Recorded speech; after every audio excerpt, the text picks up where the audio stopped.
ത്തിൽ ഉരുളാൻ തുടങ്ങിയപ്പോൾ അവരുടെ മനസ്സിൽ പുതിയ സ്വപ്നങ്ങൾ വിരിഞ്ഞു തുടങ്ങിയിട്ടുണ്ടാവും എന്ന് തന്നെയാണ് ഞാൻ വിചാരിക്കുന്നത്. എനിക്കൊരു കാര്യം കൂടി സൂചിപ്പിക്കാനുണ്ട്. ഞാൻ ഇതിനകത്തൊരു ഡിസ്പാരിറ്റി ഉണ്ടാവണം, കാർഡ് വേണം എന്നൊന്നും ഞാൻ പറയുന്നില്ല.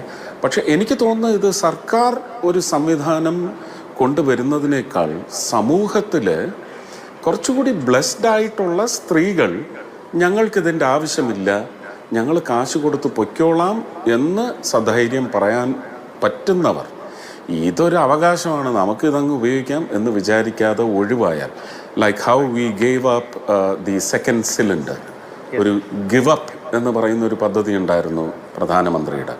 റെവല്യൂഷണറി സ്റ്റെപ്പായിരുന്നു. ഒരു രണ്ടാമത്തെ സിലിണ്ടർ വിട്ടുകൊടുത്തു എന്ന് പറഞ്ഞതുപോലെ, ഞാൻ ഒരു സ്ത്രീ, എനിക്ക് സമ്പാദ്യമുണ്ട്, ഞാൻ മറ്റൊരു നിർധനയായ അല്ലെങ്കിൽ ഇതിന് വക്കില്ലാത്ത ഒരു സ്ത്രീയുടെ അവകാശം ഞാൻ പിടിച്ചു പറിക്കില്ല എന്ന് കേരളത്തിലെ ഒരു ബഹുഭൂരിപക്ഷം വരുന്ന സ്ത്രീ യാത്രക്കാർ തീരുമാനിച്ചാൽ ഇത് വളരെ ബെനവലൻസ് തുളുമ്പുന്ന ഒരു പദ്ധതിയായി കൂടി മാറും.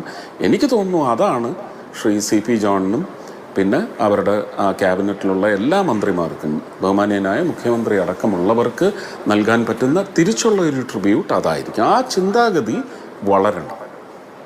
തീർച്ചയായും അങ്ങ് പറഞ്ഞ പോലെ അത്